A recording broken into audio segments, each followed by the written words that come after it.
ان کا اصل جانشین اس وقت روئے زمین پر مولانا فضل الرحمان ہے، اللہ ان کو سلامت رکھے، ہر حاسد و شریر سے، اپنے اوپراؤں کے فتنوں سے اللہ بچائے، اور ہمیں بھی۔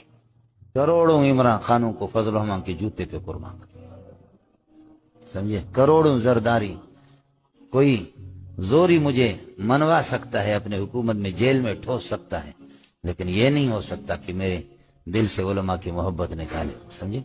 فضل الرحمان کچھ بھی ہمیں لعنتیں بھی بھیجیں، اس کی لعنتیں اور اس کے غصے بھی ہمارے لیے ان کے پیار سے بہتر ہے۔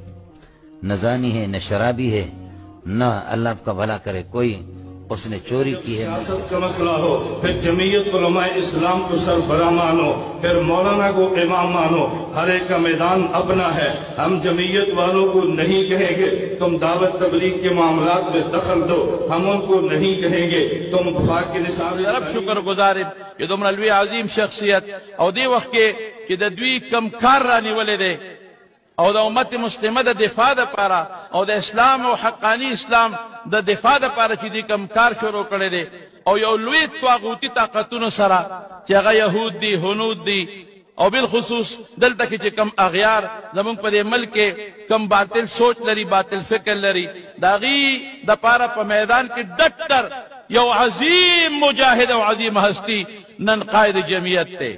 ہضم کر پاؤ تو میں کہتا ہوں امریکہ جیسی سپر پاور کی دم پہ پاؤں رکھنے کے لیے رب نے علماء دیوبند کو قائد ملت اسلامیہ مولانا فضل الرحمان۔ اکبر اور جہانگیر کے دور میں ایک مجدد آیا ان کے مقابلے میں، اکبر اور جہانگیر کے دور میں ایک مجدد آیا ان کے مقابلے میں۔ آج پورے عالمی کفر کے مقابلے میں 15ویں صدی کا مجدد حضرت مولانا فضل الرحمان صاحب، الحمدللہ الحمدللہ الحمدللہ، آج 15ویں صدی کا مجدد ہے، ساتھ دینا ہے انشاءاللہ، دینا ہے۔ مجدد الفسانی کامیاب ہوئے تھے، مولانا فضل الرحمان بھی کامیاب ہوں گے انشاءاللہ۔ واقعات بہت ہیں، تو ہمارے حضرت حاجی عبدالوہاب صاحب رحمہ اللہ کے غرفے میں کمرے میں تھے، تو ویسے کسی نے، حالانکہ سمجھدار ساتھی تھے وہ، ویسے ہی کہہ دیا کہ یہ سیاسی مولوی، کیا کہہ دیا؟ وہ چہرہ سرخ ہو گیا حاجی صاحب کا، فرمانے لگے کیا بات کرتے ہو، زبان سنبھال کے بولو، اگر یہ حضرات اسمبلی میں اور سیاست میں نہ ہوں، مسجد مدرسہ دور کی بات، تو میں کلمہ طیبہ پڑھنے پہ پابندی لگائی۔ ان کی قدر کرو، یہ وہاں چوکیداری کر رہے اور وہاں یہ ڈھال بنے ہوئے، اگر یہ وہاں نہ ہو تو مسجد مدرسہ تو بھول جاؤ، کلمہ طیبہ بھی تم سے چھین لیا جائے گا، نہیں پڑھنے دیا جائے گا۔ مولانا فضل الرحمان کو ڈیزل چور مشہور کر دیا۔ اگر ڈیزل چوری انہوں نے کیا ہے تو آپ عدالت میں کیس کیوں نہیں کرتے ان کے خلاف؟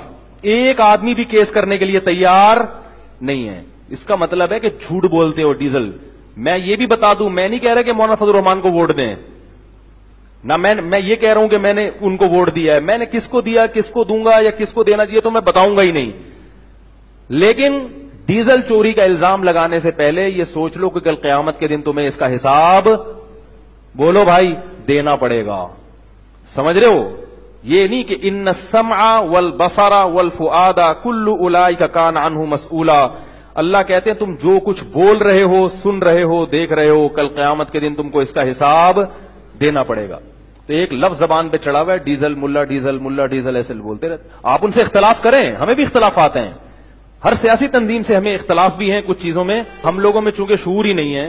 آپ مخالفت کریں لیکن اس کی کوئی بیس مضبوط ہونی چاہیے۔ آپ جمعیت علماء اسلام کی مخالفت کریں، مولانا فضل الرحمان کی 100 دفعہ مخالفت کریں، مضبوط بیس ہونی چاہیے اس کی۔ آپ اگر پی ٹی آئی کی مخالفت کرتے ہیں، بیس اس کی خام ایک ہوائی نعرہ نہ لگا دیں کہ فلانے کا ایجنٹ، فلانے کا ایجنٹ، کوئی ثبوت نہیں ہے۔ لوگ کہتے ہیں فلاں کے فلاں سے، ہم نے خود دیکھا اس کے بڑے اچھے طریقے سے مل رہے تعلقات ہیں، تعلقات کی بنیاد پر کوئی کسی کا ایجنٹ نہیں بن جاتا۔ نبی